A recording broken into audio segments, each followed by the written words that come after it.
Aux Congolais et aux Congolaises, d'abord, recevez mes sincères condoléances pour le Congo qui a perdu ses enfants, ses fils et ses filles, qui ne verront pas le Congo devenir certainement une nation prospère. J'ai appris beaucoup sur le président Félix. J'ai appris sur le président actuel de la RDC. Hier et avant-hier, je vous ai parlé de ce président, mais grande fut ma surprise qu'aujourd'hui le monde entier reconnaît ce que je vous ai toujours dit. On a vu la ministre des Affaires étrangères du Congo qui allait ridiculiser. Elle pense qu'elle a parlé. Et ce qui m'a fait rire, ma soeur, tu parles français, c'est anglais, tu as parlé aux Nations Unies. Ça va changer quoi?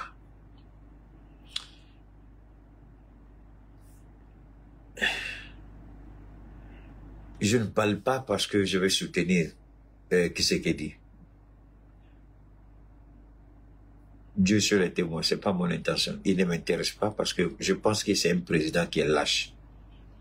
Je répète, le président actuel de la RDC, c'est un lâche. Si c'est pour parler, je vous en prie, il sait parler. Il est très fort, il parle. Mais aujourd'hui, le monde entier est unanime sur une chose, c'est qu'il a trahi le peuple congolais. C'est ce que le monde dit.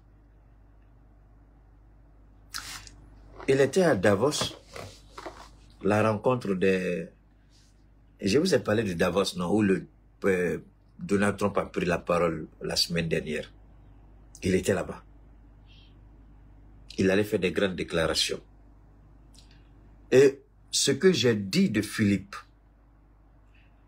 figurez-vous que c'est ce que la presse occidentale... Je ne savais même pas, je vous jure au nom de Dieu, aujourd'hui j'ai vu ça, mais j'ai quelques éléments que je vais vous faire écouter. Merci à... Je suis perdu. Ce que j'ai entendu m'a laissé sans parole, bouche bée, bouche fermée. On dit que c'est un président qui passe son temps à s'habiller et à voyager, à croire que le sort des Congolais n'est même pas son problème. Voilà ce que la presse impérialiste, pour une fois, soyons d'accord avec eux, même si on les combat. J'ai appris quelque chose sur Goma, sur le nord Kivu, le nord du Kivu, c'est ça? J'ai appris et j'ai des chiffres officiels à ma possession. Si ce n'est pas malédiction, je souhaite que les Congolais viennent expliquer ça au monde, comment cela est possible. Si ce n'est pas la corruption, la gabegie, l'incompétence, l'insouciance, l'inconscience, l'inacceptable, l'intolérable, si ce n'est pas ça, il n'y a pas autre explication. Philippe, le fils de Tshisekedi, là, le président actuel de la RDC, est la déception incarnée, la déception personnifiée. Il ne fait que parler, parler, aboyer, aboyer. Un tigre qui n'a pas de dents, un chien qui n'a pas de griffes, qu'est-ce qu'il peut faire? Il est la honte de tous les Congolais, ce président-là. Je demande aux jeunes Congolais à Kinshasa qui se révoltent pour attaquer, je vous demande de réfléchir un peu. Asseyez-vous avec moi et réfléchissons ensemble. Mettons momentanément la colère de côté. Les cibles que vous attaquez, je peux dire ce sont des cibles légitimes. Mais il y a une cible beaucoup plus légitime que ces cibles-là. C'est votre président. Il il ne fait que vous emballer avec des beaux discours. Mais il est incompétent et lâche. Je répète, il est incompétent et lâche. Il appelle les autres pour venir faire son palabre. Congolais, ce que vous ne savez pas, il a fait appel à des mercenaires de l'Europe de l'Est pour venir combattre en RDC. Oui. Je vais vous montrer les images des mercenaires. Dieu seul sait à combien il a payé chaque mercenaire. Mais pourquoi les mercenaires ont décidé de déposer les armes, traverser la frontière rwandaise et puis retourner dans leur pays? Pourquoi? Parce que leur travail, c'est ça. Ce sont des mercenaires. Mais pourquoi ils ont déposé les armes, les mercenaires là?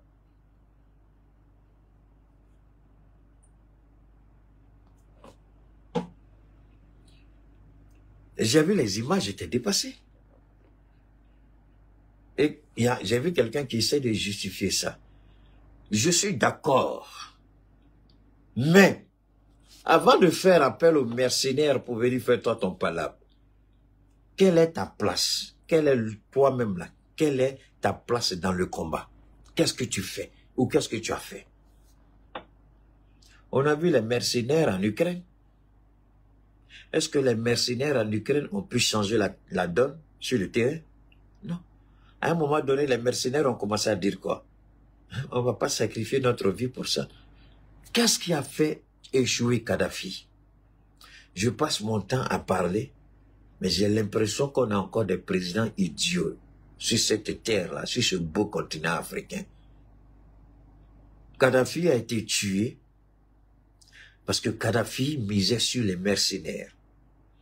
Kadhafi a été liquidé parce que Kadhafi croyait que les autres qu'il payait gracieusement pouvaient défendre le drapeau libyen. C'est pourquoi Kadhafi a été liquidé.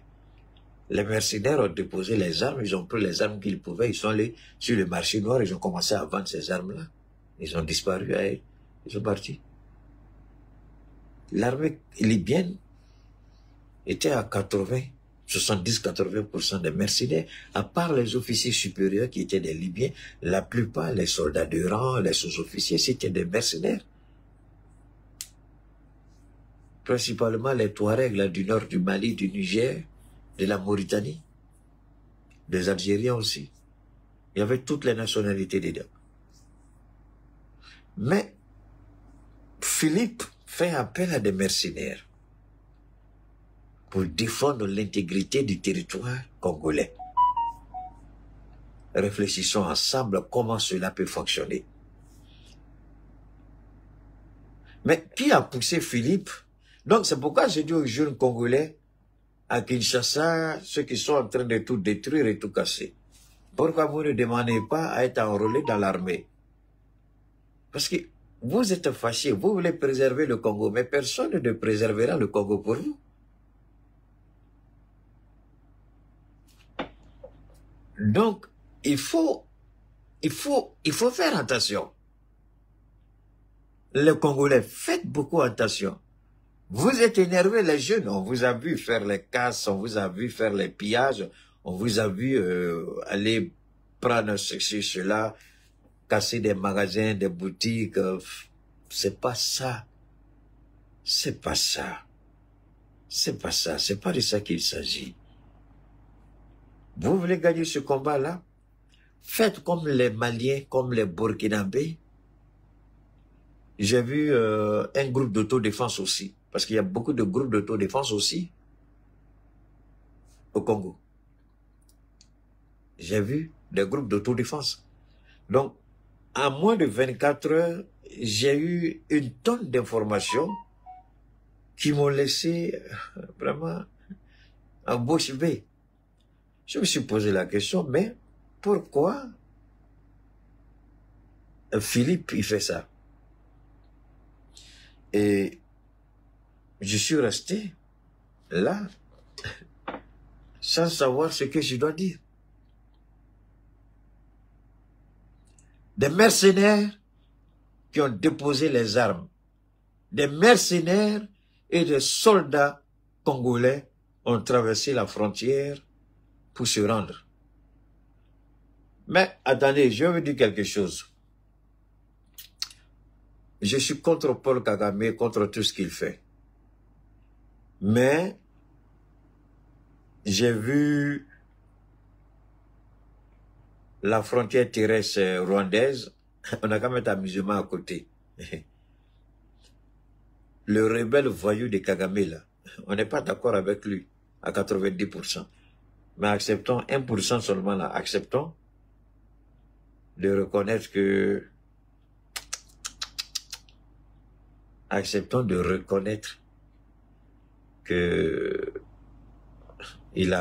sa frontière est de loin. La frontière terrestre n'a rien à voir avec les frontières terrestres que nous voyons à la CEDEAO. Hein. Même la Côte d'Ivoire qui se tape la poitrine. Attention, Paul Kagame, c'est un idiot, c'est un voyou, c'est un criminel de guerre.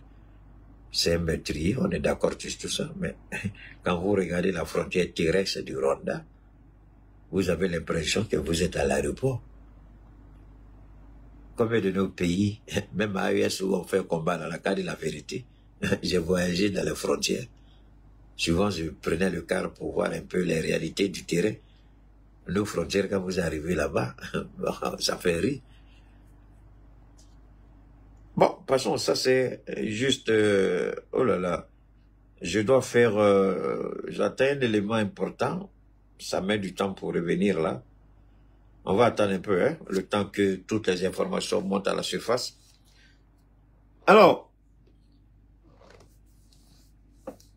des mercenaires de l'Europe de l'Est ont été invités par le président pour défendre les couleurs du Congo.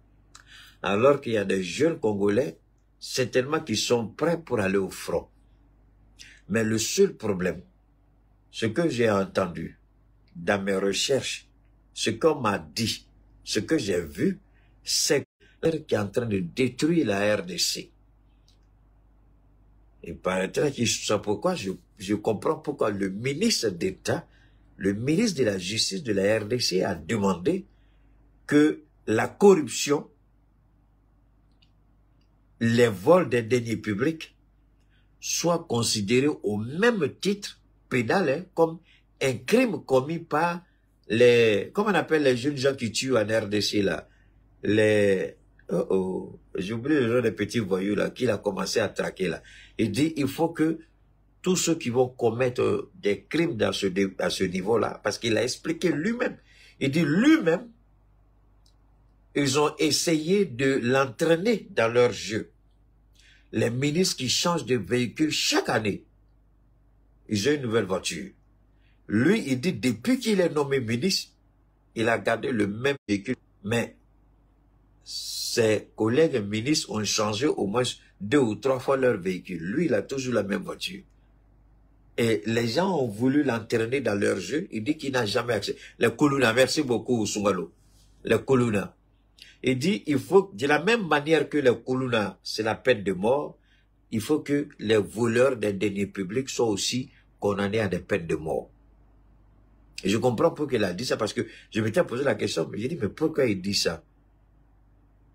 C'est aujourd'hui, en écoutant, que je me suis rendu compte que le Congo ne peut pas et ne gagnera pas cette guerre face au Rwanda. Arrêtons de nous blaguer. Cela ne m'empêchera pas de parler. Cela ne m'empêchera pas de faire le combat pour le Congo. Mais le Congo ne gagnera pas cette guerre. Je vous dis pourquoi. Quand vous êtes corrompu jusqu'à un certain niveau, impossible, la guerre, vous ne la gagnerez jamais.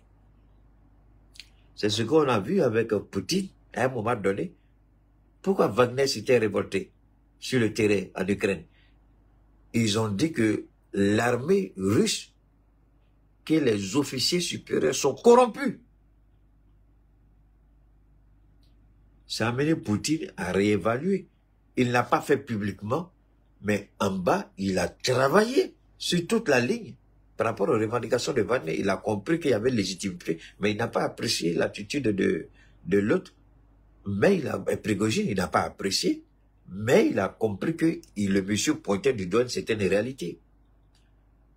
En Ukraine, Pourquoi les Américains veulent plus? Ils ont décidé d'arrêter parce que la corruption a atteint un niveau incommensurable.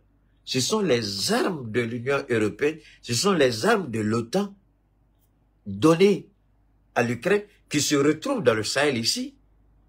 Ibrahim l'a dénoncé en Russie. Les armes que l'OTAN donne, que les Américains donnent, ce sont les mêmes armes qu'on retrouve entre les mains de Boko Haram et les autres terroristes. Mais pour que cela arrive, il faut que l'administration soit corrompue. Vous comprenez la haine d'Alassane Ouattara? Parce qu'il a un gouvernement pourri et corrompu. Et la seule façon pour lui de se maintenir au pouvoir, c'est la terreur. C'est tout. Et quand nous sommes arrivés au pouvoir, au sein de l'AES, notre combat dans les 3 pays, ça a été d'abord de nettoyer la corruption. On n'a pas fini 100%, mais beaucoup a été fait et beaucoup reste à faire.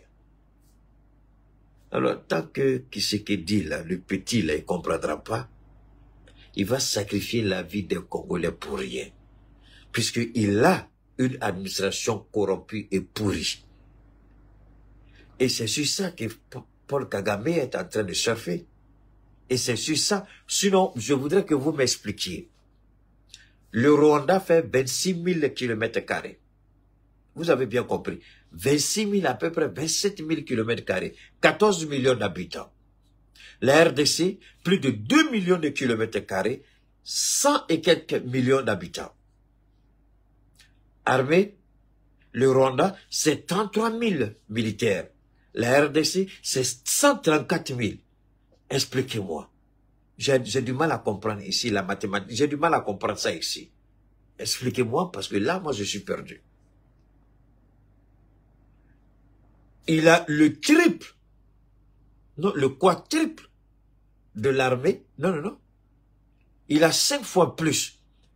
Eux, c'est 33 000. Lui, il a 134 000. Donc, entre 4,5 et 5 fois plus.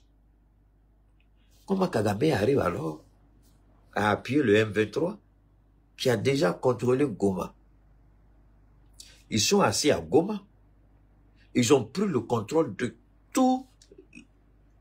tous les lieux stratégiques de Goma. Ils ont tout récupéré. Et ce n'est pas tout. Ils disent qu'ils vont continuer jusqu'à Kinshasa. Et ça nous fait revivre quoi? Laurent Désiré Kabila. Le M23 dit qu'il ne s'arrêtera pas. Ils vont le forcer à négocier. Ils vont commencer à prendre les grandes villes jusqu'à ce qu'ils soient d'accord. On va où? On va où avec ça? Quel genre de président?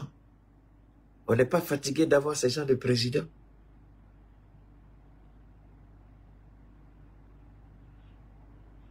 La question, tu sais, moi, ne venez pas me dire l'ancien président, je vous en prie, arrêtez de raconter des bêtises, avec tout le respect que je vous dois. Laissez Kabila dans son petit coin. Arrêtez ça, arrêtez ça. C'est hier que Tshisekedi a été, c'est hier que Tshisekedi a gagné les élections. Voilà un président qui a fait 5 ans au pouvoir, et toi-même, quand tu dis ça, honnêtement, quand les gens vont lire ton commentaire là, est-ce que vraiment, il faut effacer ton commentaire, pardon. Ça fait honte. J'ai pas envie de dire ton nom, mais les gens vont regarder ça et vont t'insulter. Kabila là, ça fait quoi? Et Tshisekedi là, il n'est pas son 2e mandat. Tu n'as même pas, il faut avoir, il y a des choses, on doit avoir quand même la probité morale de ne pas écrire certaines choses. On doit avoir honte d'écrire certaines choses. Même si les commentaires sont libres, il faut avoir honte d'écrire ça, mon ami. Il a son 2e mandat. Qu'est-ce que Kabila a fait pendant le 1er mandat qui n'a pas compris? Pendant 5 ans, il a géré le pays. Qu'est-ce qu'il n'a pas compris pendant 5 ans? Quel genre de président il est? Il n'a pas un service de renseignement? Quand on vous dit que l'efficacité d'un président là, demeure entre les mains du renseignement, là, vous croyez que les Américains sont bêtes quand ils ont rendu la CIA l'une des organisations les plus puissantes au monde? Celui qui contrôle l'information, il a le pouvoir. Ça fait... Attendez, Kabila là, j'ai dit Kabila, le président qui est là, il n'a pas un service de renseignement. Alors, Congolais, je vais vous parler Congolais, je vais vous parler franchement. Votre président, c'est une menace pour votre sécurité. C'est pas le M23, c'est pas Paul Kagame. Votre président, le président Félix Lala, Je sais pas si c'est Philippe ou Félix, qui c'est qui dit là. Le président actuel, c'est une menace pour la sécurité du Congo. Alors, j'espère que j'ai... Bon, on va essayer de remonter. On va essayer de revenir. Alors, on va écouter ça d'abord. Je vais vous faire écouter ceci, et puis on va continuer.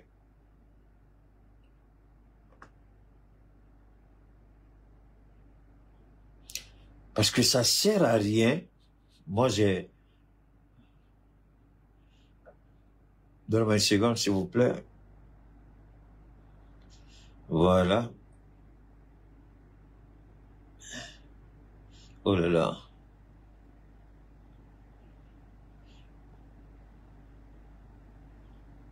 Donne-moi une seconde, je suis en train de...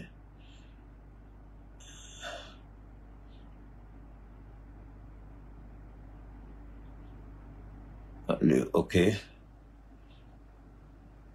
Ouf. Voilà. Permettez-moi, hein. Oh là là, c'est pas vrai. Permettez-moi rapidement, on va revenir ici. Voilà. Donne-moi une seconde, hein. Je vais faire écouter quelque chose là qui est bon à savoir. Voilà. On va écouter ceci d'abord. On va écouter ça. Ce que vous avez entendu, ce qui se passe à l'est du Congo, ça peut paraître... Oh là là. Vous avez entendu ce qui se passe à l'est du Congo.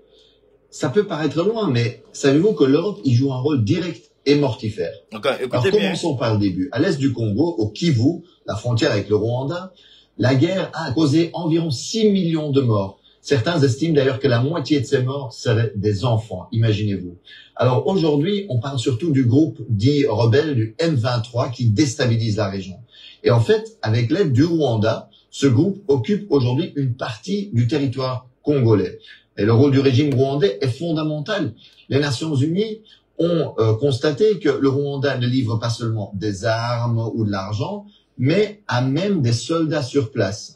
Secrétaire général des Nations Unies, Antonio Guterres, a d'ailleurs appelé le régime rwandais de Kagame à cesser de soutenir les M23 et à se retirer du territoire de la République démocratique du Congo. Parce qu'il s'agit vraiment, en fait, d'une violation de la souveraineté du Congo et du droit international. Et que va chercher le régime rwandais en République démocratique du Congo? Voilà, écoutez, en fait, cette région est hyper riche en minerais. Ressources naturelles, notamment le cobalt et le coltan, ce sont des minerais essentiels pour les multinationales européennes qui servent entre autres pour les smartphones, les batteries. Mais écoutez très bien ce qu'il va dire ici. Si le renseignement congolais, dès le premier mandat de Tshisekedi, s'il n'a pas été briefé sur les richesses potentielles qui se trouvent dans le sous-sol congolais, c'est qu'il est le président le plus idiot, le plus bête au monde. Et que ce service de renseignement mérite d'être dissous. Quand vous prenez le pouvoir, vous nommez un nouveau directeur au niveau du renseignement, un homme de confiance, qui vous informe, qui vous donne toutes les informations dont vous avez besoin pour mieux gérer le pays. Je voudrais qu'on m'explique si le président a été briefé. Et d'ailleurs, est-ce qu'il avait besoin d'être briefé? Il a fait campagne. Il est le fils d'un opposant. Celui qui s'est opposé au maréchal Mobutu Sese Seko. Donc, il connaît les richesses du sous-sol congolais. Comment arriver au pouvoir? Tu as plus de 2 millions de kilomètres carrés, plus de 100 millions de personnes à gérer, face à un petit pays qui ne fait même pas 27 000 kilomètres carrés, qui n'a que 14 millions d'habitants et 33 000 soldats. Et toi, tu es incapable. Et je vois les jeunes Congolais, je suis sûr que Congolais, vous n'avez pas toutes ces informations. Si tu demandes à des Congolais, Ils vont penser que le Rwanda est aussi balèze que la RDC. C'est faux. Ils n'ont que 30 000 soldats. Vous avez plus de 100 000 soldats. Vous pouvez, c'est-à-dire que vous envoyez la moitié de vos soldats, ils peuvent envahir tout le Rwanda. Mais expliquez aux Congolais, Monsieur le Président, qu'est-ce qui n'a pas marché? Quel est votre problème? Pourquoi les Congolais doivent mourir par votre incompétence, votre insouciance et votre insatiabilité de vouloir paraître, parler, s'habiller, parler, s'habiller, parler? Votre vie s'arrête à ça, parler et vous habiller. Est-ce que vous avez... Alors, moi, je ne fais que vous dire ici. Après, je vais vous faire écouter des journalistes qui disent que ce président n'a aucun intérêt en ce qui concerne son propre peuple. Il s'en fout. Sinon, il a les moyens de renverser la tendance. Dès la première prise de pouvoir, pendant son premier mandat, s'il avait pris le soin de renforcer son armée, équiper son armée, militariser véritablement la RDC, le Rwanda ne se serait jamais avisé à faire ce qu'elle est en train de faire, ou du moins ce qu'il est en train de faire. Merci, c'est un traite. J'ai pas fini. Regardez l'Iran. On va s'arrêter un peu sur 3 pays. Les Congolais, là, vous qui allez casser boutique des gens, les ambassades, là, vous faites preuve d'immaturité. Et vous êtes manipulés par les politiciens. Pour empêcher le peuple de voir l'échec pathétique du président. Oui, ça aussi, ça existe. Hein. Ça, je vous dis que je suis désolé de vous le dire, mais je suis politicien, je vous en prie. Je ne suis pas de la dernière, je ne suis pas né de... je ne suis pas né hier nuit. J'ai fait et je continue. Je suis stratège quand même dans le domaine politique. Ce qu'on appelle la diversion, je suis trop fort dedans. La diversion, c'est ça. Ce que nous voyons à Kinshasa, c'est la diversion provoquée par certains ministres et certains collaborateurs pour ne pas que le peuple demande des comptes au président. C'est la diversion. J'en sais quelque chose, puisque je suis politicien. Je n'ai pas besoin d'un poste politique, mais je fais la politique sans vouloir accéder à un poste politique. Ma politique, c'est d'inciter à la réflexion, à la prise de conscience, à l'éveil de la conscience, à l'affirmation de soi. C'est là tout le sens de ma politique. Mais un poste bureaucratique, politicien, que Dieu m'en préserve, que Dieu ne m'en fasse jamais cadeau parce que je n'en veux pas. J'ai toujours prié, j'ai demandé à Dieu, je ne veux pas travailler pour quelqu'un, je ne veux pas être à côté de quelqu'un qui sera mon patron. Donc jusque-là, Dieu ne fait qu'exaucer ce que je lui ai demandé et j'en suis fier. Je vous jure au nom de Dieu, si je voulais travailler dans l'arène politique, vous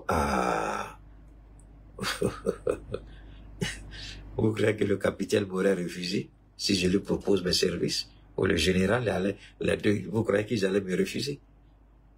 Je vous dis toujours, je fais souvent pour être violent dans le langage, pour éviter même que les gens daignent même m'approcher avec une proposition.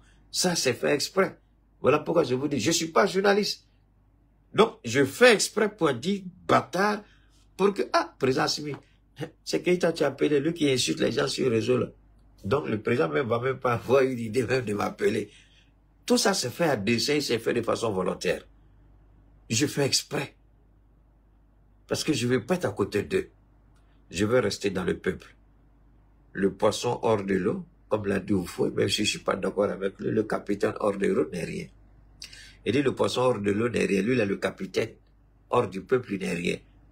Ça, c'est Oufoué qui a dit, Keïta, il est comme ça. Il est le poisson. Hors de l'eau, il n'est rien. Hors du peuple, je ne suis rien. Donc, je veux rester au milieu du peuple et faire ma politique. Donc, revenons un peu en arrière. Pourquoi on ne fait que prendre des sanctions contre l'Iran? Les gens de Facebook, là, peut-être qu'on va arrêter les directs sur Facebook et puis on va se concentrer désormais sur YouTube et puis je vais envoyer les liens sur Facebook parce que j'ai l'impression que les gens vous empêchent d'évoluer.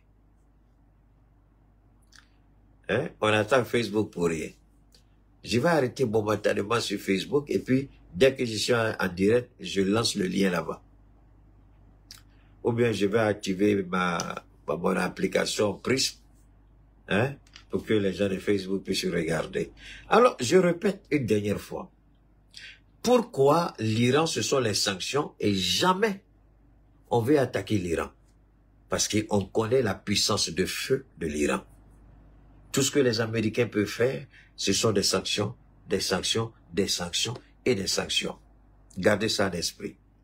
Pourquoi le petit Kim Jong-un de la Corée du Nord, pourquoi on ne peut jamais l'attaquer, malgré ses multiples provocations? Parce qu'on sait qu'il a l'arme atomique et c'est un fou qui ne va pas hésiter à appuyer sur le bouton, donner des ordres. On sait aussi qu'il a une armée qui est prête à mourir pour lui. Pourquoi on ne peut pas s'amuser à attaquer la Russie ou l'Iran, ou la Chine, pardon? La seule façon qu'un pays soit à l'abri d'une agression militaire, c'est d'avoir une armée qui répond aux aspirations de ce pays. Une armée, quand on regarde de lui, on dit, hey. La France a battu en retraite face à l'AES. La CEDEAO et le voyou d'Alassane Ouattara, le minable de Macky Sall, l'idiot de Oumarou Embalo Sissoko, le drogué Tilibou, ils se sont retractés. Quand le capitaine et son grand frère, le colonel Assimi Goïta à l'époque, ont dit vous touchez au Niger, on tombe tous sur vous. Et ils savaient que les menaces n'étaient pas des menaces en l'air. Ils savaient qu'on avait les moyens militaires de notre politique. Voilà ce qui a préservé le Niger. Pourquoi l'idiot président congolais n'a pas compris que Paul Kagame était une menace depuis toujours? La seule façon de protéger le peuple congolais, c'était de prendre l'argent des Congolais et d'acheter des armes pour les Congolais. Est-ce que c'était trop demandé à Tshisekedi? Il ne l'a pas fait. Ah! Il porte des chaussures croco. On vous donne le prix, ça vous donne, ça fait tomber vos dents. Je peux faire des recherches sur le costume qu'il porte. Quand je vais vous donner les prix des costumes, vous allez tomber à la renverse. Pendant que le petit Congolais va dans les mines de coltan,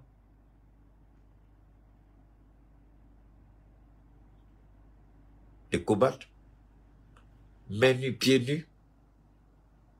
Et puis attention, quand ils vont dans ces mines-là, vous croyez qu'ils vendent le coltan là et l'autre minéral là, vous croyez que c'est à qui ils vendent? C'est aux gens j'ai regardé un reportage direct, ça c'est le M23 a permis à un journaliste, je ne sais pas c'est quelle télévision française là, le gars il allait, ce sont les enfants. Quand les enfants vont, et puis c'est pas tout le monde, hein. Arrivé à un moment donné, on leur a dit d'éteindre leur caméra. Mais comme ils sont malins, c'est leur travail, souvent ils ont les caméras cachées, embarquées.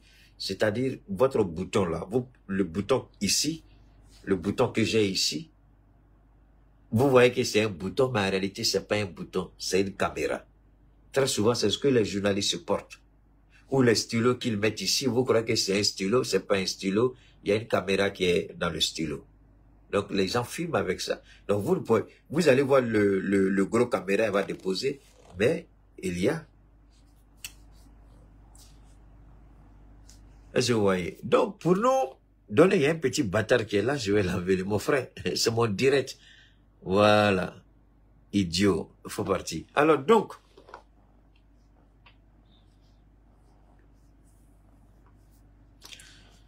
mon ami, tu vas me demander si je suis politicien, tu veux me payer?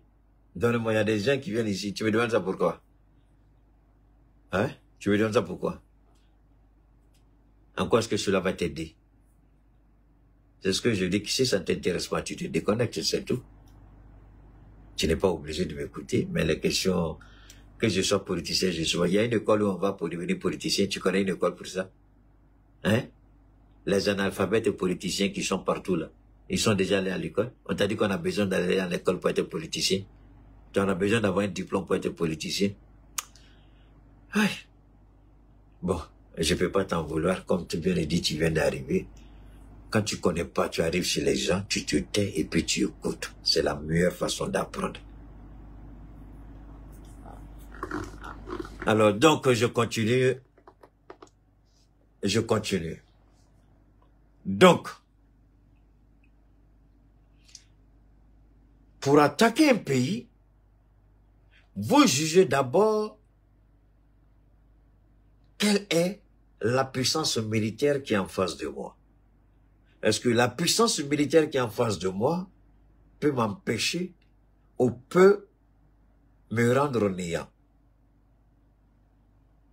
13 pays de la CEDEAO, je ne sais pas si tous allaient intervenir, en plus d'une puissance occidentale, étaient prêts à attaquer le Niger. Nous ne disons pas que ça allait être facile ni pour nous ni pour eux, mais ils allaient trouver en face d'eux une véritable résistance. Et politiquement, quelles allaient être les retombées, les conséquences, les enjeux? Ils ont réfléchi à tout ça et puis se sont rétractés.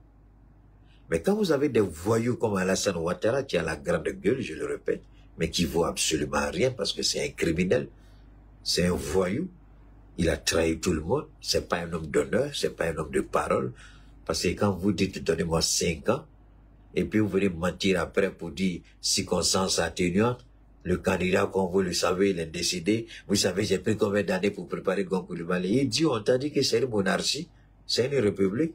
Enfin, une soi-disant démocratie, c'est le peuple qui choisit, c'est pas une succession. Vous parlez si comme le représentant ou votre dauphin que vous présentez doit forcément gagner les élections. C'est le peuple qui décide. Peu importe que vous l'ayez préparé pendant 1000 ans, si le peuple n'est pas d'accord à lui accorder sa confiance, il ne sera pas président. Alors ça aussi, c'est compliqué pour les idiots moutons qui le suivent quand on parle et racontent leur vie de merde. Vous venez me provoquer ici, c'est mon direct. J'ai tout ce qu'il faut pour vous bannir et je vous bannis. C'est la force que j'ai. Malheureusement, vous ne pourrez jamais m'empêcher de parler.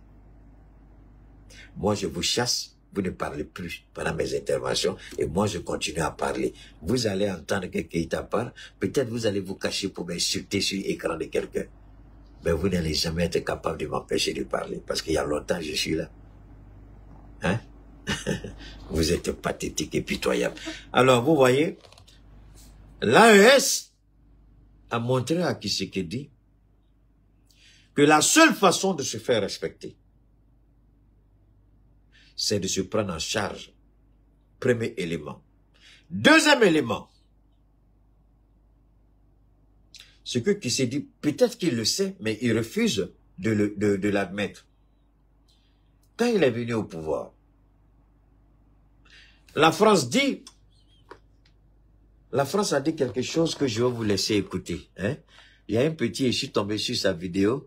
Je vais vous laisser, on va finir ça d'abord et puis on va finir avec ça. Entre autres pour les smartphones, les batteries, mais qui sont aussi utilisées dans l'industrie de la défense, dans la transition vers l'aéronautique.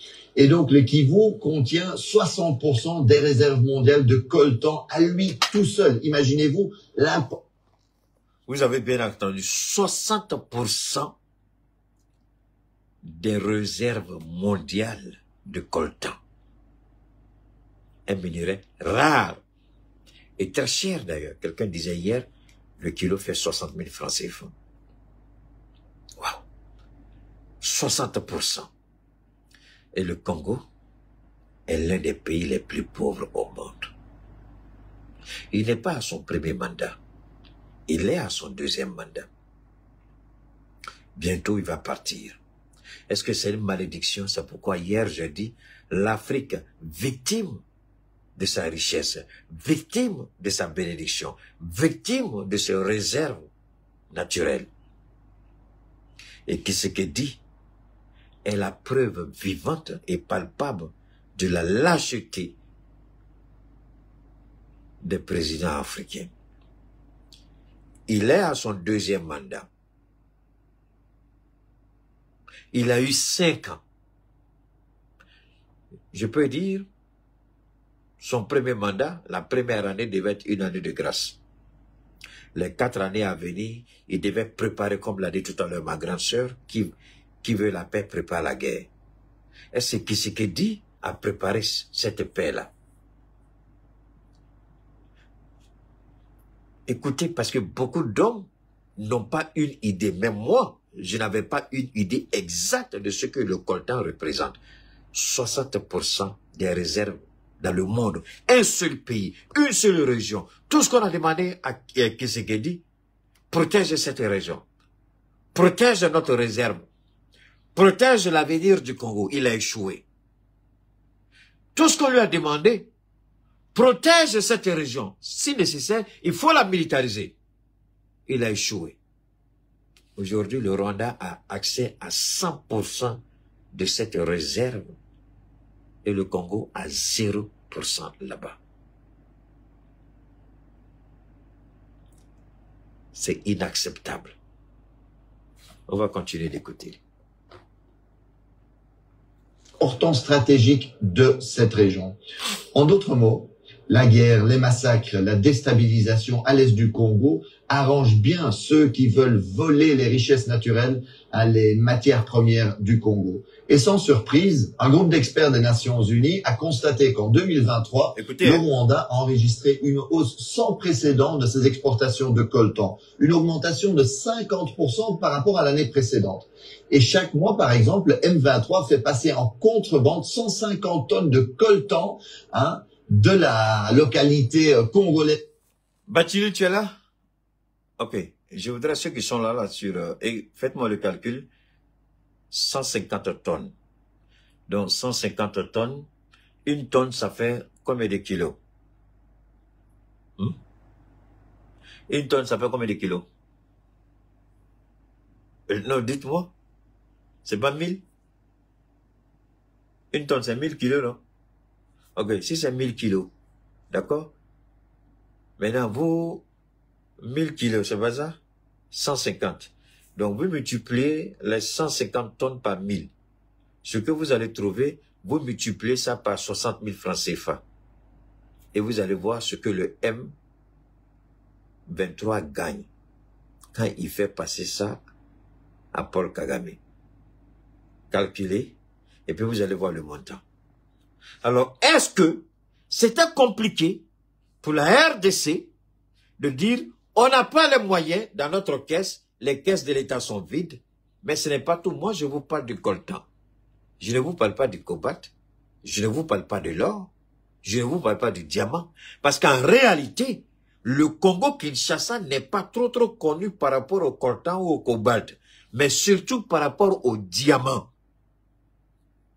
Au diamant. Et Mobutu Sese Seko était connu, il avait cette canne. Et la canne, chaque fois qu'il voyageait, la canne, il y avait un trou dedans. On remplissait la canne de Mobutu Sese Seko de diamants. La canne qu'il marche et puis fait comme ça, c'était toujours chargé de diamants. 1000 kilos, vous multipliez par les 150 000 tonnes, et puis vous multipliez par les 60 000, même si vous voulez 50 000, pour voir une idée de l'argent que cela fait. Donc, Mobutu, le Zaire n'était pas connu par rapport au coltan. C'est tout récemment comparé avec l'histoire de Kabila là. C'est quand Kabila on a commencé à parler de coltan. Mais au temps de Mobutu, c'est ce qu'on parlait pas de coltan, on parlait pas de cobalt, on parlait pas d'uranium, on parlait pas d'or, on parlait de diamants. Et la plupart des Maliens qui étaient installés là-bas, on les appelait les diamantaires. Ceux qui faisaient le business du diamant. Le Zaïre était connu de notre jeune âge. Tout le monde, on voyait le Zaïre comme le pays où il y a diamant. Tout le monde marche sur le diamant. C'est comme ça que nous, on a vu le Zaïre. Alors, venez nous dire aujourd'hui que quelqu'un qui a passé sa vie derrière son papa opposant, qui est au courant de ce que représente cette région de Kivu, comment il peut venir s'asseoir au pouvoir? Et c'est ce qu'ils ont dit. Après, je vais vous faire écouter ça. Il y a des éléments que vous devez écouter. On ne peut pas accepter. On ne peut pas accepter. Moi, personnellement, je suis outré. Vraiment, dépassés par l'attitude du président. Quand Ibrahim est arrivé au pouvoir, Ibrahim aujourd'hui force l'admiration. Assimi Goïta force l'admiration. Le général Tiani force l'admiration. Pourquoi? Ils ont fait preuve de génie, preuve de créativité. Quand ils sont arrivés, il y avait la corruption, les caisses étaient vides, il y avait les sanctions à gauche, à droite. Et c'est pendant les sanctions que nous avons équipé nos armées. C'est pendant les sanctions que nous sommes devenus des pays respectés, respectables et créés. C'est pendant les sanctions. On a trouvé les moyens pour nous équiper. Mais attendez, il y a quelque chose de rigolo ici, je vous en prie. Il y a quelque chose de rigolo. Est-ce que vous savez que la France est le premier partenaire du Congo? Donc, c'est devant la France dont le président a la sale gueule puante qui parle, qui gueule, mais qui ne retient rien. Donc, quel est le rôle de la France dans la chute de Goma? Parce que Goma est tombé. Goma est tombé. Goma est entre les mains du Rwanda et du M23. Goma n'est plus contrôlé par la RDC. Et le M23 est en train de faire mouvement vers la deuxième grande ville. Cela nous rappelle la montée fulgurante de Laurent Désiré Kabila. L'armée congolaise est en train de déposer les armes et fuir le combat. C'est ce à quoi on assiste aujourd'hui. Les gens vont, et ce qui est grave, j'aurais appris que la Russie aurait proposé d'arrêter l'avancée du M23 en déployant tout de suite les moyens conséquents et les hommes pour appuyer l'armée congolaise, pour stabiliser la situation, et que le président aurait refusé parce qu'il a un accord avec l'Union européenne, il a un accord avec peut-être l'OTAN, peut-être avec la France. Merci Paul Ernaud. Merci. C'est mauvais. C'est pas bon. Donc, la France qui sait que la Russie veut venir en aide à la RDC, dit au président de ne pas accepter l'aide de la Russie. Mais qui est en train de mourir aujourd'hui? Qui est en train de mourir aujourd'hui? Ce sont des Congolais. Et l'idiot du président, il passe son temps à faire pondre des discours. Ça fait 2 ou 3 jours. Tous les jours, ils sont à la télé et puis ils parlent maintenant. Il veut que la population sorte pour se sacrifier. C'est pas ça? Pendant que lui, il allait s'habiller. Pendant qu'il mettait la belle vie. Pendant qu'il est par là, il est par là, il est par-ci, il est par là. Les chaussures les plus chères, les costumes les plus chers. Il a oublié d'équiper, de militariser, de révolutionner son armée. Le président Assimi Goïta l'a dit, le capitaine, le général. Ils disent 2025, on va amplifier encore l'acquisition de matériel. Et Assimi l'a dit. Mais Assimi n'est pas un politicien au même titre que ce gars-là. Lui, il est né dans la politique. Son père a toujours été opposant. Et son père est mort en exil. Son père a toujours été opposant. Et d'ailleurs, c'est un deal. Lui, là, les élections, véritablement, il n'avait pas gagné. Il y a eu un arrangement. On se rappelle de ce que Laurent Fabius, à l'époque, comme ministre des Affaires étrangères de la France, il a dit, faites un arrangement là-bas. Et ça fait mal au président, mais c'est vrai. Il n'avait pas gagné. Ils ont truqué les élections pour qu'il passe. Parce que lui, au pouvoir, le Rwanda continuera de piller le coltan de la RDC. Maintenant, il est pris au piège. Ce qu'il n'a pas pu faire pendant son premier mandat, est-ce que vous croyez qu'il pourra le faire pendant ce mandat-ci? Non. Parce qu'il est dans un piège.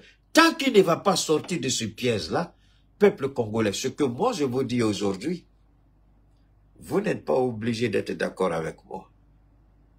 Mais si votre président-là ne dénonce pas les accords militaires avec la France, les accords de défense avec la France, s'il ne s'oriente pas vers d'autres partenaires stratégiques pour l'aider en équipement, en formation, le Congo va tomber, le M23 va prendre le pouvoir. Parce que les soldats, ils ont commencé à fuir. Et les gens sont en train de revivre dans leur tête le scénario de Laurent Désiré Kabila face à Mobutu Sese Seko. On a vu, Mobutu Sese Seko avait fait sortir la population de Kinshasa, dans les rues de Kinshasa. Les gens qui le soutenaient, les gens qui criaient, les gens qui étaient contents. Mais au fur et à mesure que Laurent Désiré Kabila et ses troupes avançaient, les soldats déposaient les armes et puis ils fuyaient. C'est quand il était à la porte de la capitale, on leur a dit, ah, il faut attendre, le président va partir, puis tu rentres. C'est là qu'ils ont négocié le départ de Mobutu Sese Seko. Il a fui. Tout le monde peut voir le départ de Mobutu Sese Seko. Comme on a vu, comme son cortège est allé en vitesse à l'aéroport. Et puis son avion, on l'a envoyé au Maroc. L'avion l'a déposé, l'avion est revenu. Comment il a perdu le pouvoir? Est-ce que c'est à cette triste fin que le président actuel veut... parce que les gens, ils avancent. Et la France ne va pas t'aider. La France n'a pas fini de gérer ses problèmes. La France ne fera rien pour toi. La France ne fera rien pour toi. Est-ce que c'est compliqué pour un président africain de prendre en compte les intérêts de son peuple, d'arrêter de trop parler avec la gueule qui pue la merde, rien que le mensonge qui sort du bout des lèvres, mais la réalité, le cœur ne le sent même pas ce qui est sur le bout des lèvres. C'est ce que Dieu dit. Vous êtes un faux peuple. Vous m'adorez, moi, Dieu sur le bout des lèvres, mais dans votre cœur, vous êtes corrompu. C'est ce que nous vivons avec nos politiciens. Ils parlent de souveraineté. Ils parlent d'aimer le pays sur le bout des lèvres, mais au fond du cœur, c'est pas ça. C'est ce que je vois avec ce faux président-là. Sinon, il y a longtemps qu'il aurait pris les dispositions. Il y a longtemps qu'il aurait équipé son armée. Il sait que l'appétit vient en mangeant. Il sait qui est Paul Kagame. Il sait ce que le M23 fait dans le Nord Kivu. Il était au courant de tout ça. C'est la raison pour laquelle les mercenaires, merci à toi ma soeur, c'est la raison pour laquelle les mercenaires sont partis. Ils sont arrivés, il n'y avait pas d'armes. De vieilles armes, face au M23 qui est très bien équipé avec des armes lourdes. Pourquoi ils vont risquer leur vie? Ce qu'ils ont fait, ils ont déposé les vieilles armes du gars là, et puis ils sont allés, ils ont traversé la frontière, on les a embarqués dans les bus, ils ont pris leur avion et puis ils sont rentrés dans leur pays. Ils n'ont même pas été interrogés, ils n'ont rien. On les a mis dans des bus climatisés et puis on les a conduits à l'aéroport. Voilà ce que... Et ça fait honte que ce qu'il dit. Le Mali n'a pas fait ça pour sa souveraineté. Le Niger ne l'a pas fait, le Burkina ne l'a pas fait. Pourquoi vous, les politiciens, le salaire 100 $, 100 $, ça fait quoi? 50 000 francs CFA, 55 000 francs CFA. Toi-même, la paire de chaussures que tu portes, c'est plus de 1 000 $. Et tu payes un soldat à 100 $. C'est-à-dire ta paire de chaussures, ça fait quoi? Ça fait 10 fois, c'est ça? Ta paire de chaussures fait 10 fois plus le salaire d'un militaire. Alors que lui, il donne sa vie pour la patrie.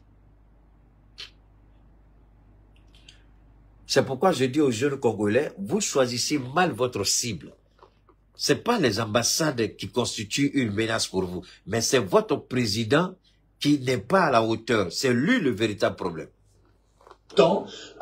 De la localité congolaise de Rubaya, occupée par eux, vers le Rwanda. C'est un pillage sans équivalent. C'est vraiment incroyable. Et certains qui regardent la carte me demandent, mais Marc, comment est-ce possible qu'un pays relativement petit comme le Rwanda est capable de déstabiliser de manière si durable le Congo, qui est beaucoup plus grand? Le Congo, c'est presque 2/3 de l'Europe, hein. C'est 4 fois la France, 80 fois le territoire de la Belgique. Mais c'est qu'évidemment, ce n'est pas que le Rwanda. Ce n'est pas qu'une question entre Congo et Rwanda. C'est que le Rwanda reçoit le soutien de l'Occident, des États-Unis, mais aussi de l'Europe. Chaque année, l'Union européenne offre par exemple des dizaines de millions d'aides à l'armée rwandaise. La Pologne a même promis toutes les armes, toutes les technologies militaires dont le régime aurait besoin. Et dans le cadre du programme Global Gateway, l'Europe a promis des investissements de 900 millions au Rwanda. Et cerise sur le gâteau, en février 2024, l'Union européenne a signé un protocole d'accord privilégié sur les matières premières avec le Rwanda. Et cela tandis que nous savons que le Rwanda va voler des matières premières au Congo. La Commission européenne, en fait, a été signé cet accord et a encouragé le Rwanda à piller, à intensifier le pillage des richesses congolaises. Regardez bien la chronologie. En fait, en février 2024, la Commission européenne va signer cet accord sur les matières premières avec le Rwanda. Et à peine 2 mois plus tard, en avril 2024, le M23 occupe la localité de Rubaya, qui représente 15% de la production mondiale de coltan, minerai stratégique. Chaque mois, aujourd'hui, 150 tonnes de coltan passent de là-bas vers le Rwanda, dans les mains, sans doute, de multinationales. Le vol et le pillage, c'est ça l'impérialisme concrètement aujourd'hui. Et d'ailleurs, il y en a qui rêvent d'occuper durablement l'Est du Congo en coupant le Congo en petits bouts. C'est ce qu'on appelle communément la balkanisation, pour mieux voler les richesses et les ressources du Congo au profit des multinationales occidentales. Dans le Financial Times, l'expert Jason Stearns est clair. Cette guerre pourrait se terminer relativement rapidement. Il rappelle qu'en 2012, en fait, le M23 avait été battu. Et c'était pas seulement à cause de l'action de l'armée congolaise et de ses alliés du Sud, qui avaient battu militairement le M23. C'est aussi parce que les soutiens internationaux du régime rwandais avaient Ici, quand vous écoutez, c'est ce que hier, par la grâce de Dieu, nous avions développé hier en disant que c'est l'Union européenne qui finance la machine de guerre de Paul Kagame, c'est-à-dire le M23, c'est-à-dire le mouvement du 23 mars. Ils ont été battus une première fois parce que les gens avaient coupé les ressources à Paul Kagame et ils n'avaient pas les moyens de continuer à soutenir financièrement cette rébellion. Ces mercenaires et ces criminels, ces terroristes. Aujourd'hui, Paul Kagame, l'argent coule un peu de partout. Comment quelqu'un qui va vendre le coltan? Vous avez entendu? Alors qu'on sait que la quantité qu'il vend, il ne peut pas avoir cette quantité-là sur son territoire. Et aujourd'hui, avec la même mise de... Permettez-moi, je suis en train de chercher un autre élément. Je vais vous faire écouter ça aussi. Parce que ça, il sera intéressant que vous écoutez ça. On va écouter cet élément-là aussi. Depuis dimanche, en République démocratique du Congo, la ville de Goma est devenue le théâtre de violents affrontements entre les forces armées congolaises et le M23. C'est une milice armée soutenue, selon l'ONU, par le Rwanda. La chute imminente de cette ville du Nord Kivu, qui abrite de nombreux réfugiés ayant fui les conflits de la région, marque un tournant décisif dans ce conflit. Bonjour Sonia Rollet. Bonjour. Merci d'être là. Vous êtes journaliste chez Reuters Le Monde et spécialiste notamment de cette région. Alors il faut un peu nous expliquer ce qu'est le M23 et aussi ce qu'est le Nord Kivu, puisque c'est une région compliquée à décrypter. Alors d'abord le Nord Kivu peut-être, c'est l'est de la République démocratique du Congo. C'est une zone qui est riche en minerais et qui est en conflit depuis maintenant 30 ans. Puisqu'il y a eu d'abord des guerres et ensuite normalement les guerres se sont terminées, mais ça a continué. Cette guerre, ça a commencé depuis cette histoire de Laurent Désiré Kabila, qui avait besoin du soutien du Rwanda, qui avait besoin de l'Ouganda, qui avait besoin d'un certain nombre de pays aux alentours de la RDC pour renverser le pouvoir du maréchal Mobutu Sese Seko. Vous savez, la politique nous apprend un certain nombre de choses. Si on ne sait pas tirer les leçons de ce qui nous arrive, alors là, il y a un sérieux problème. Donc, il y a un élément que je vais vous faire écouter, mais je vais vous amener ici d'abord. Il y a un petit élément que je pensais que j'avais. Il y a un petit là, j'ai regardé quelque chose d'extraordinaire sur son... Je vais voir, parce que c'est important pour moi. Permettez-moi une seconde, je vais voir si je peux vous faire écouter ça. Il y a... Ok. Je suis en train de... Ok. Je pense que on est presque arrivé. C'est pas vrai, c'est compliqué tout ça. Ouf. Donne-moi une seconde, je suis en train de chercher. Ok. On va écouter ça aussi. On va écouter ça. Je suis là aujourd'hui pour vous proposer un projet incroyable. Situé au cœur de Downtown, dans le quartier stratégique des Business Bay,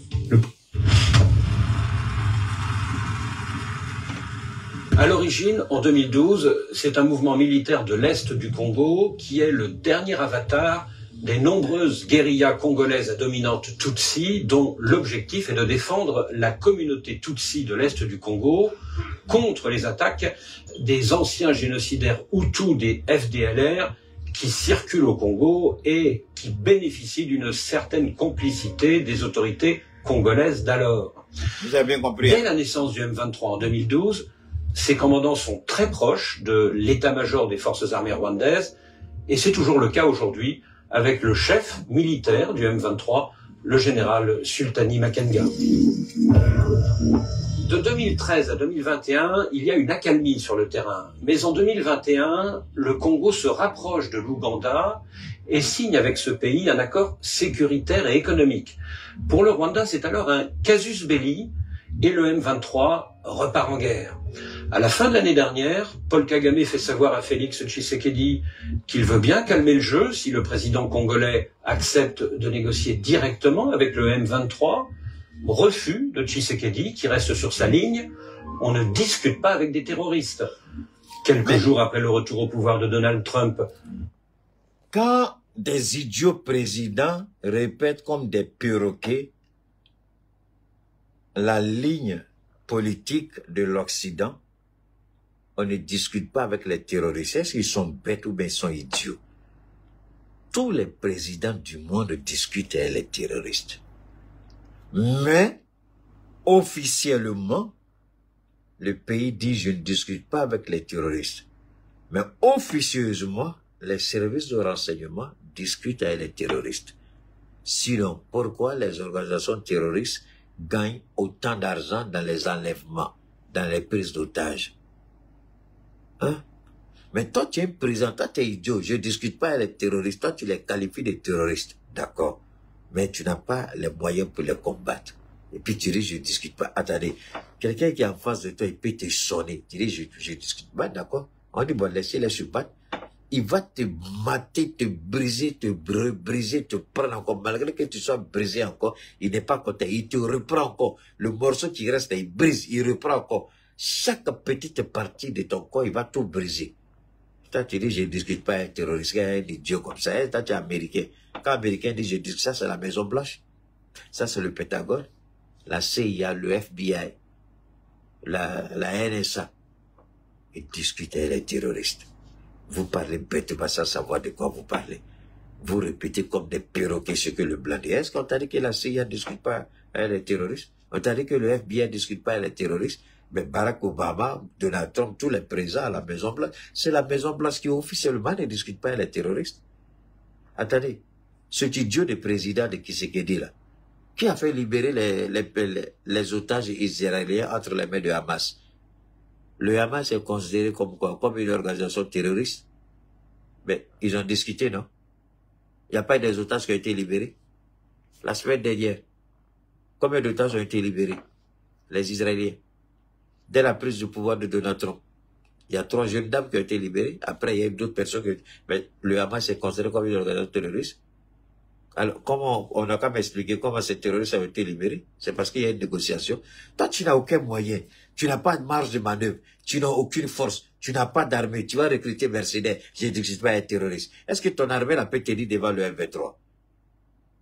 Malgré que vous soyez... Attendez. Toi, tu as plus de 130 000. Et puis, le M23, là, ils valent même pas 10 000. Et puis, tu peux pas les battre, etc. Je dis que c'est pas un terroriste, d'accord. Ils ont pris maintenant Goma, tu as fait quoi? Est-ce que tu as les moyens de les faire sortir de Goma? Tu n'as pas les moyens. Malheureusement, tes soldats sont en train de déposer les armes et puis fuir. Alors, voilà. Le M23 attaque Goma en espérant sans doute une certaine tolérance de la part de l'Américain qui ne cache pas ses propres visées impérialistes. Officiellement, c'est pour neutraliser les anciens génocidaires Hutus des FDLR qui sévissent toujours dans l'est du Congo. Mais économiquement, cette région du Congo est très riche en or et en coltan, ce minerai stratégique pour les équipements électroniques, notamment dans la téléphonie, l'aéronautique et les missiles. Et puis politiquement, cette offensive sur Goma... Ouais, les soldats à côté des M23, ce sont les officiers de l'armée rwandaise. Vous pouvez voir le drapeau du Rwanda même sur... alors, les gens sont en train de... Je vais vous faire écouter ceci. Il y a une partie que je voudrais partager avec vous. J'espère bien que je ne me trompe pas. Attendez, hein, il y a... Ça, c'est Le Monde, c'est pas ça. Ok. Il y a un élément là, il y a une partie importante que je voudrais partager avec vous. J'espère qu'on pourra le faire. Ok, je pense que c'est ici. Voilà, c'est ici. Ok, on va écouter ça aussi. Depuis dimanche, en République démocratique du Congo, la ville de Goma est devenue le théâtre de violents affrontements entre les forces armées congolaises et le M23. Permettez-moi, c'est pas ça, c'est pas celui-ci. Je crois que ça doit être là. Voilà, c'est ici. Je pense bien. Poste frontière de Gisenyi au Rwanda. Ces hommes que l'on voit arriver sont des combattants du M23. Ils sont nombreux à être déployés ici, sur cette frontière stratégique, aux côtés des militaires rwandais. Des soldats bien armés, reconnaissables aux écussons qu'ils arborent sur leurs uniformes. Au poste frontière, les va-et-vient continuent. Un flux d'hommes, de femmes et d'enfants quittent la RDC et passent au Rwanda. Ici, c'est entre autres le personnel de la Banque mondiale. Mais les civils ne sont pas les seuls à quitter Goma et ses environs. Plusieurs dizaines de soldats roumains appartenant à une société militaire privée sont aussi à Gisenyi. Des paramilitaires contractent. Voilà, c'est de ceux-là que je parlais tantôt. Je vous permets de voir l'image. Les voilà ici. Ça, c'est... Voilà. Vous pouvez voir l'image. Les voilà ici. Ça, ce sont les mercenaires. Hein? Ça sont les mercenaires que le président, là, le plaisantin, là, congolais, il allait recruter. Et les gens, là, ils ont déposé les armes. Ils sont allés à la frontière rwandaise. Et puis, ils ont demandé à rentrer chez eux. Voilà. Voilà ces gens-là ici. Ils sont là. Ils ont les Roumains, là. Quelqu'un a écrit tout à l'heure des Roumains. Ils ont déposé les armes.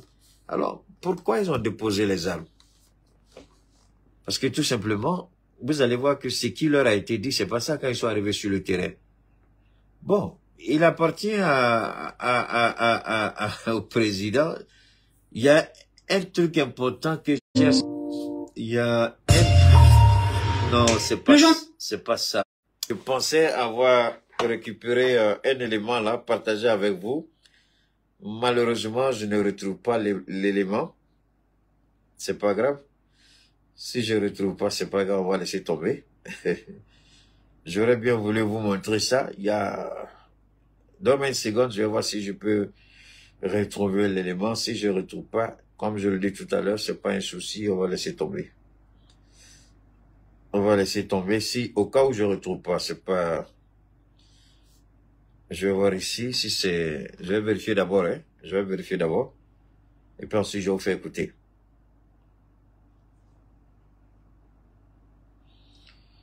Non, c'est pas ici.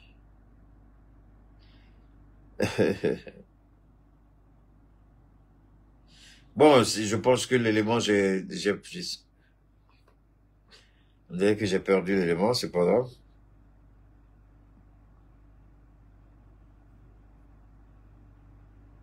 Voilà, c'est pas ça. Donne-moi une seconde, je suis en train de chercher un élément là, que je voudrais partager avec vous, je vous en prie. Encore une seconde. Voilà, je crois que c'est ici. J'ai trouvé l'élément, mais je ne sais pas maintenant. Une seconde.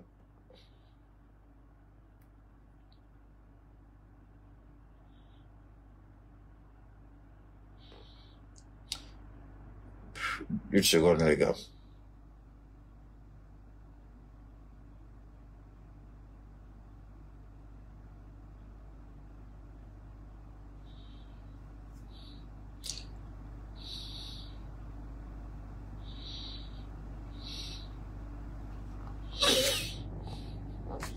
Bon, je retrouve pas l'élément. Attends, je vois. Ok, c'est pas grave les gars. On va aller comme ça, c'est pas un problème. Alors, l'élément que je voulais vous faire écouter, dans cet élément-là, la RDC,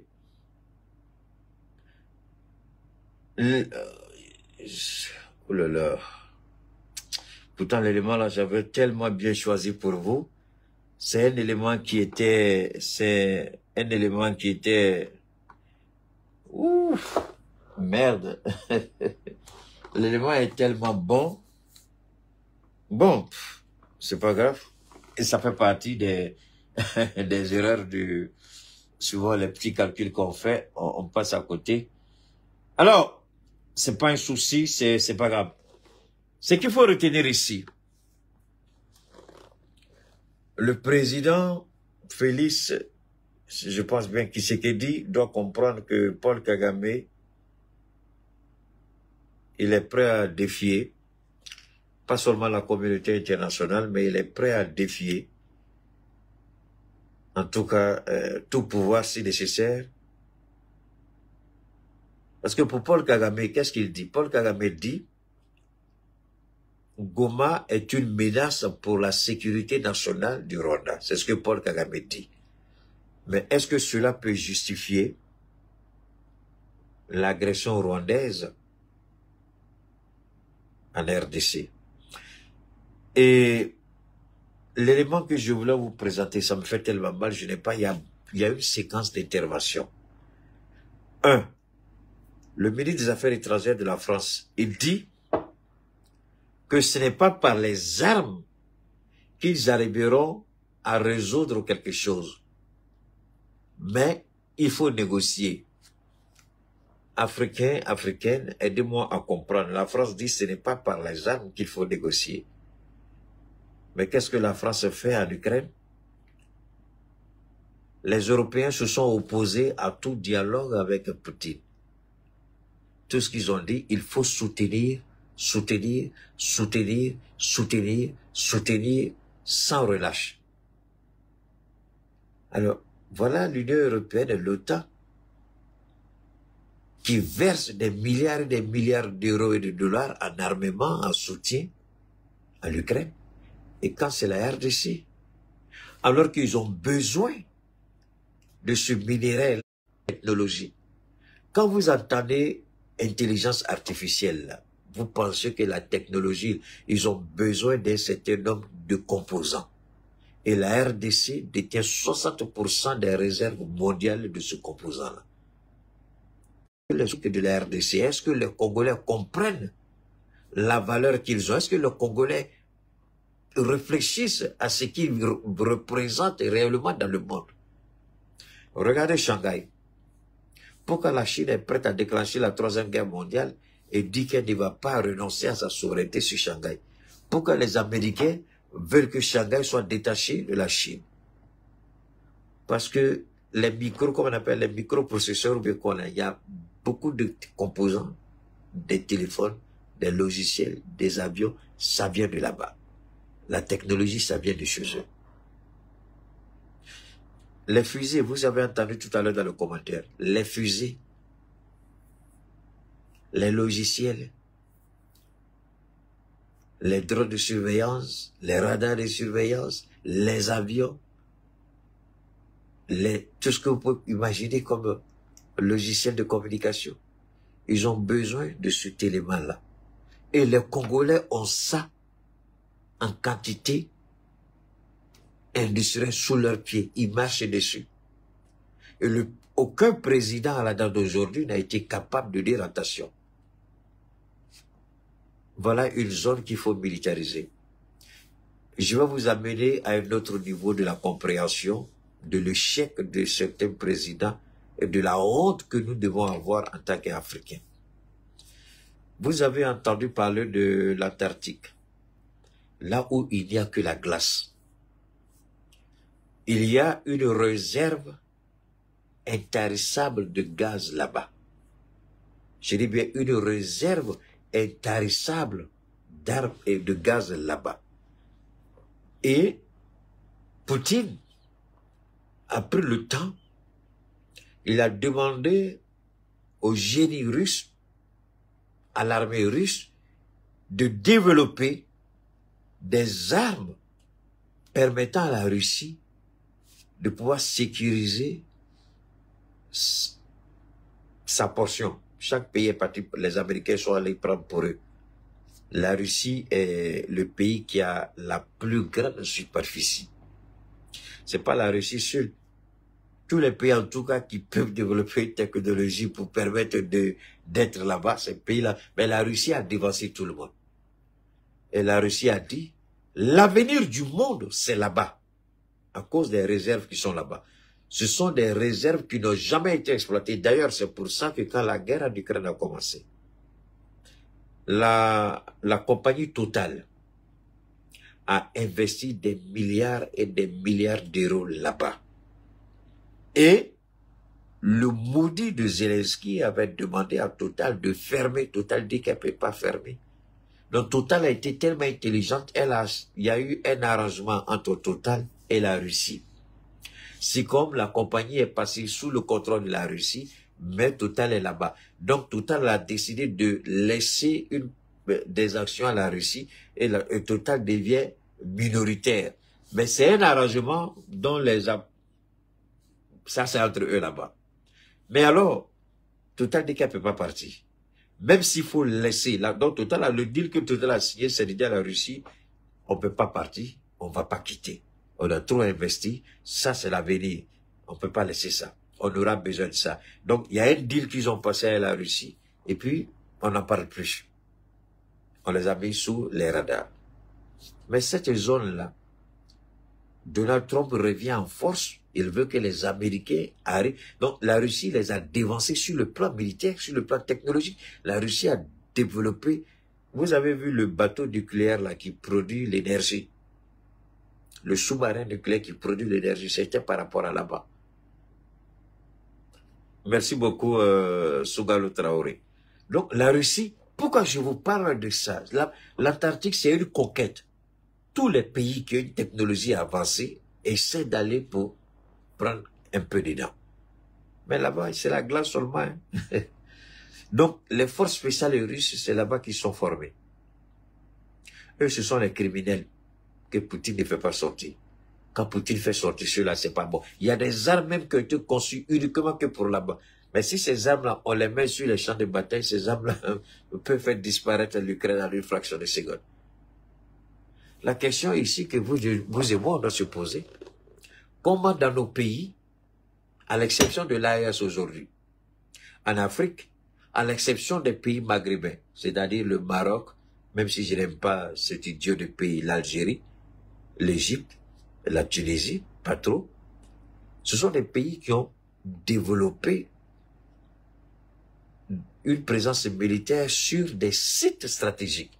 Et ces sites-là sont considérés comme des sites pour la sécurité nationale. Mais vous ne pouvez pas prétendre avoir le contrôle sur un site classé secret défense ou sécurité nationale sans avoir un renseignement. J'ai toujours dit ici pendant mes interventions qu'un président qui sous-traite le renseignement avec la DGSE de la France ou tout autre service de renseignement impérialiste, ce président-là, que Dieu lui vienne en aide, parce qu'à tout moment on peut le liquider.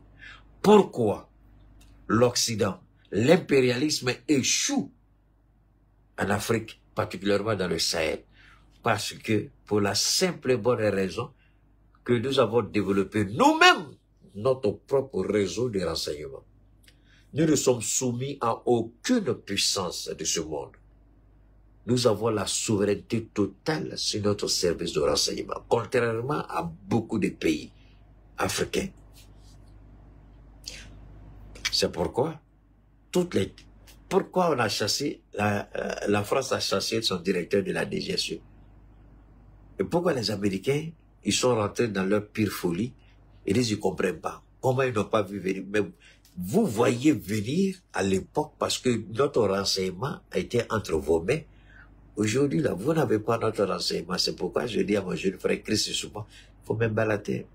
Parce que tu n'as pas eu l'idée du niveau de notre renseignement. Il ne faut pas les sous-estimer. Ils ne parlent pas, mais ils sont au courant de beaucoup de choses. Et ce qui dit n'a pas un renseignement souverain, le Congo ne gagnera pas cette guerre. Ça, c'est un premier élément. Si Tshisekedi ne comprend pas que Goma doit être classé comme l'Antarctique l'est pour la Russie, une zone, un site stratégique, un site considéré comme,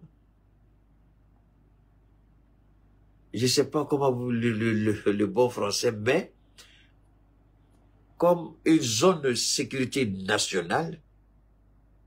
Et si on ne comprend pas qu'il faut rapidement mettre tout en œuvre pour les repousser, mais ça va être pratiquement impossible. Je vais vous dire pourquoi. Regardez l'Ukraine qui est affaiblie à tous les niveaux. Mais depuis que l'Ukraine, l'armée ukrainienne est rentrée dans cette région de la Russie, à Kursk, c'est ça, non? C'est Kursk, c'est ça, voilà. Jusqu'aujourd'hui, ils sont là-bas. Malgré qu'on les tue, mais ils sont encore là-bas. Ils ne sont plus opérationnels, mais ils sont présents.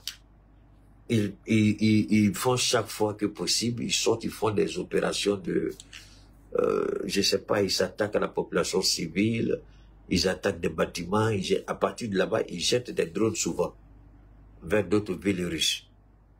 Mais une fois que les rebelles rentrent dans une grande ville, pour les faire ressortir, c'est quasiment impossible. Vous êtes obligés de négocier. Et aujourd'hui, pourquoi ils ont pris Goma? Ils ont pris Goma parce que leur objectif, c'est de reprendre la zone où se trouve le coltan, l'or et le, je sais pas, c'est cobalt, c'est ça. Les trois minéraux qui sont là-bas, l'or, le coltan et le cobalt, ils veulent avoir le contrôle sur ces deux régions. Il y a deux régions qui, et surtout la seule région où on a 60% des réserves mondiales de coltan, qui est un minerai rare, cher et beaucoup demandé. Ils vont plus sortir. Et c'est l'erreur du président lâche Tshisekedi.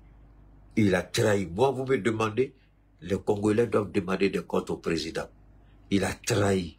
Il a prêté serment de défendre la République du Congo. Il a prêté serment de défendre l'intégrité du territoire. Et il a échoué à défendre l'intégrité du territoire. C'est pourquoi je dis, c'est facile d'accuser le Rwanda. C'est facile d'accuser la France. Mais quelle est notre part de responsabilité? Chaque fois qu'il y a une situation, ce n'est pas forcément les autres tout de suite qu'il faut condamner.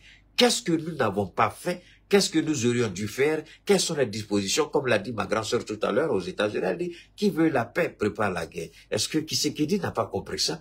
Pour avoir été le fils d'un opposant, toute ta vie, tu l'as vécu en tant que fils d'opposant. Comment tu n'as pas compris que aujourd'hui, quand Dieu te fait grâce à ton père qui a voulu être président, il ne l'a pas été, il est mort. Toi, on te donne la présidence sur un plateau d'or comme un bébé gâté, tu n'as jamais souffert dans ta vie pour comprendre ce que c'est que les difficultés de la vie. Mais voilà aujourd'hui le pays est confronté à la situation. Qu'est-ce que tu fais? Qu'est-ce que tu aurais dû faire? Moi, je pense que c'est facile chaque fois de dire communauté internationale. Mondiale, communauté internationale. Arrêtez les bêtises congolais. Arrêtez. Votre président est le véritable problème. Ce n'est pas Paul Kagame. Ce n'est pas le M23. Parce que s'il avait pris les décisions, le M23 ne serait jamais rentré à Goma. Le M23 n'allait jamais prendre le contrôle de Goma. Aujourd'hui, ils ont le contrôle de Goma. Comment une population... Vous avez une superficie de plus de 2 millions. Attendez, ça me fait tellement mal. Je vais aller regarder sur... Donne-moi une seconde là. Je vais mettre ça. Je vais voir sur le... Je vais voir sur mon grand écran là, si c'est allumé. Je prends le nom du média rapidement et puis on va rentrer pour voir. Parce que je veux vraiment que vous écoutiez ça. Et pourtant, je sais pas pourquoi attendez. Ah, attends. Ça doit être ici. Attends, on dirait que je me suis trompé. Ça doit être ici. Je comprends maintenant.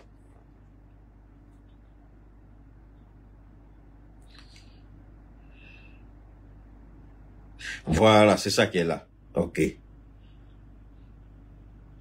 Donne-moi une seconde, hein. Je vais rentrer ici rapidement. Je crois que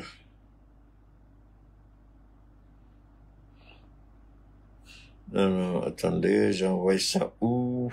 Donne-moi une seconde, hein. J'ai envoyé quelque chose.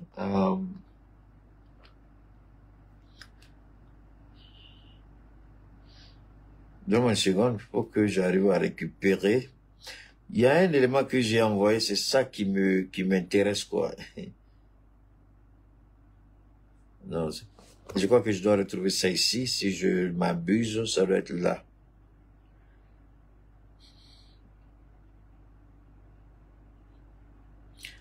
Une seconde, rapidement.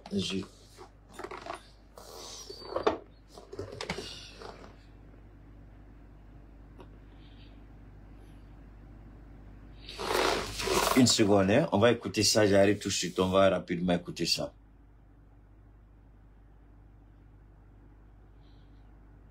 On va écouter ça.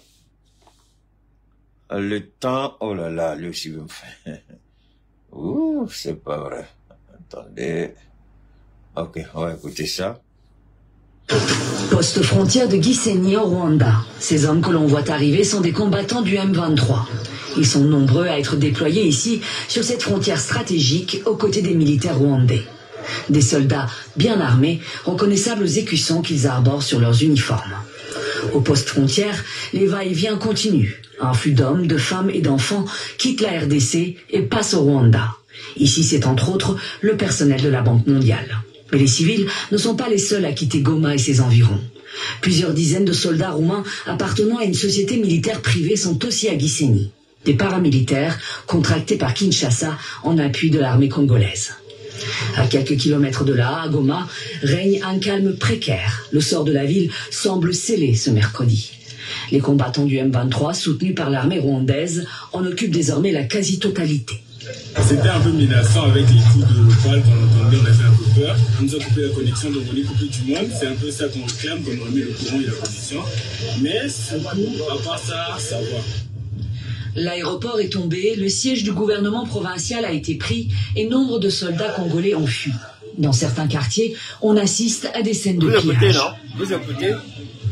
C'est dans ce contexte particulier. Écoutez encore. Congolaise.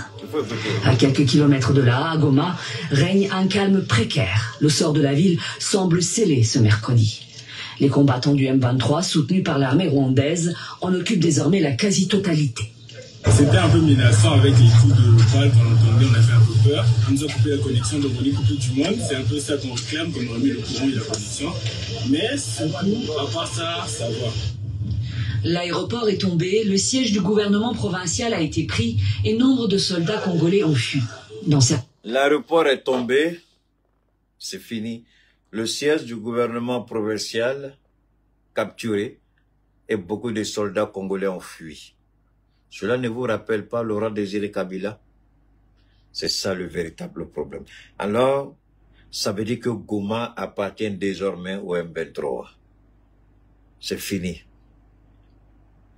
Il est tombé, le président.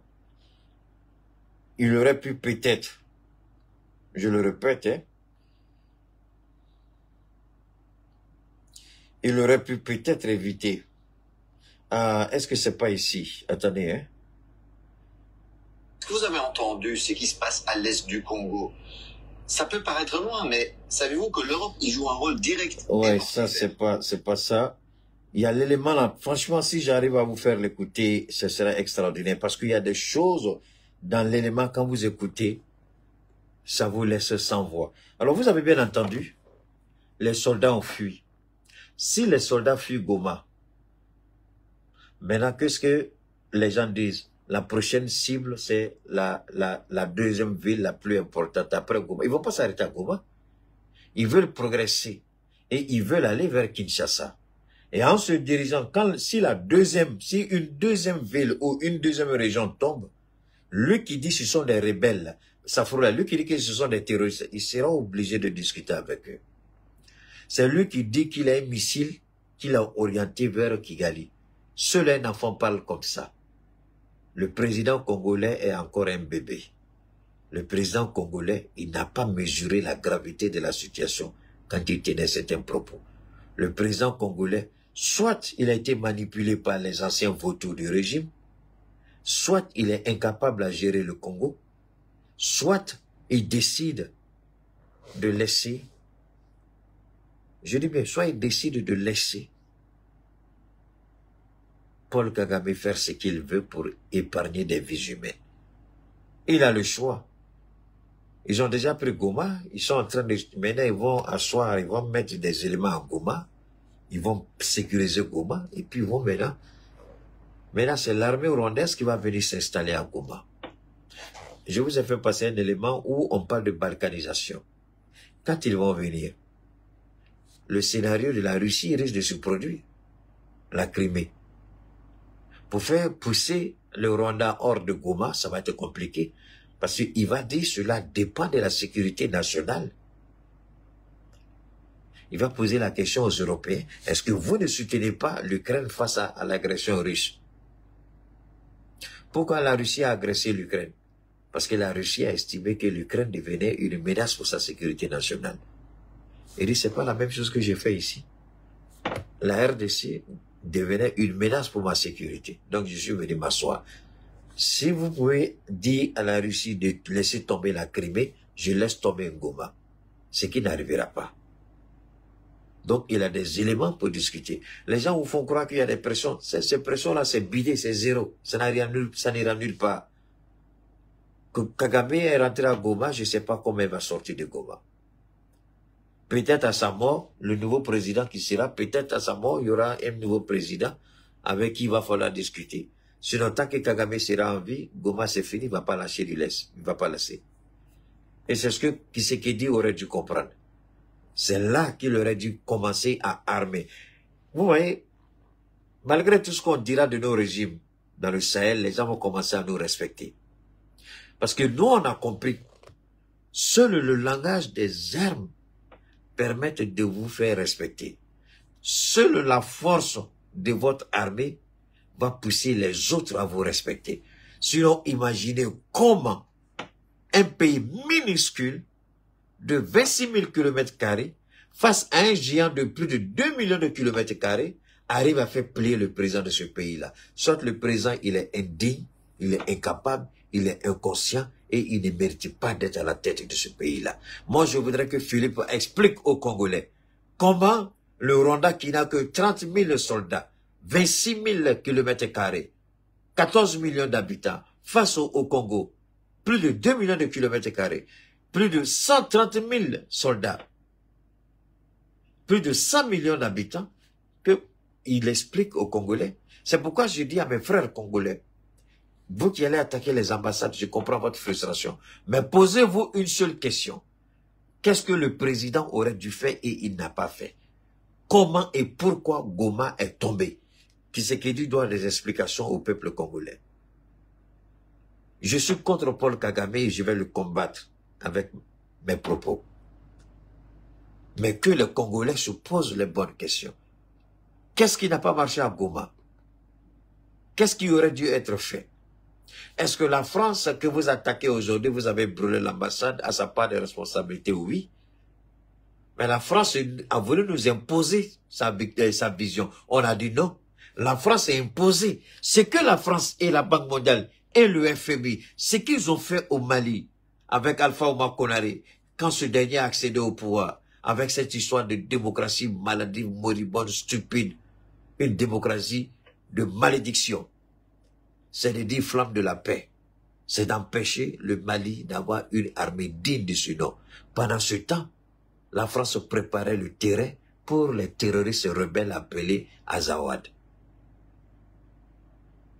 Je pense que les Congolais, mettez la colère de côté et posez-vous les bonnes questions. Pourquoi il n'a pas été à la hauteur? Est-ce qu'il ne savait pas? C'est pas quelque chose qui est arrivé comme ça. Ils étaient toujours là. Quand il a pris le pouvoir, le M23 était là. Qu'est-ce qu'il a pris comme disposition?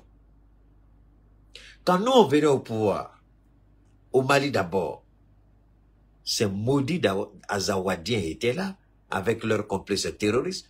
On les a expulsés de Kidal et on les a chassés de Tizawaten. Aujourd'hui, ils sont en train d'errer partout, comme des sans-abri. Voilà le rôle d'un président. Merci à Assimi Goïta. Merci au capitaine. Les terroristes ont fait pleuvoir aujourd'hui, nous on fait pleuvoir aujourd'hui l'enfer sur les terroristes. Ils n'ont pas un endroit où se cacher. Ils ont même peur de faire des réunions aujourd'hui. Parce qu'ils se disent qu'on a des drones qui sont là. Chaque fois qu'il y a un attroupement, il y a un missile qui tombe. Aujourd'hui, ils ne peuvent même plus se réunir. Ils sont désarticulés. On a cassé l'ossature, on a brisé la colonne vertébrale des terroristes dans le Sahel. Et ça, l'Algérie maléfique et satanique ne peut pas reconnaître ça. Qu'est-ce qui a été compliqué que tu n'as pas compris? Qu'est-ce qui est difficile que tu n'as pas compris? Est-ce qu'il y a honte à envoyer ton ministre de la Défense auprès du président Goïta, parler avec lui, savoir comment nous on est arrivé à ce niveau? Si tu dis qu'ils sont terroristes, alors tu peux venir vers nous pour nous poser des questions, pour nous demander comment nous arrivons à combattre le terrorisme. Et tu t'assois. C'est toi qui es en train de voyager. Tu es le plus grand voyageur de tous les présidents de tous les temps. Tu es le plus grand sapeur de tous les présidents de tous les temps. Pendant ce temps, ton peuple meurt et végète. Tu es la honte du Congo. Tu es la déception du Congo. Tu ne mérites même pas de faire une minute à la tête du Congo. Peuple du Congo, vous avez manifesté votre colère, vous avez brûlé des ambassades, on vous a compris. Je vous en prie, demandez des comptes à votre président. Posez-lui la question de savoir qu'est-ce qui n'a pas marché, qu'est-ce qui aurait dû être fait qui n'a pas été fait.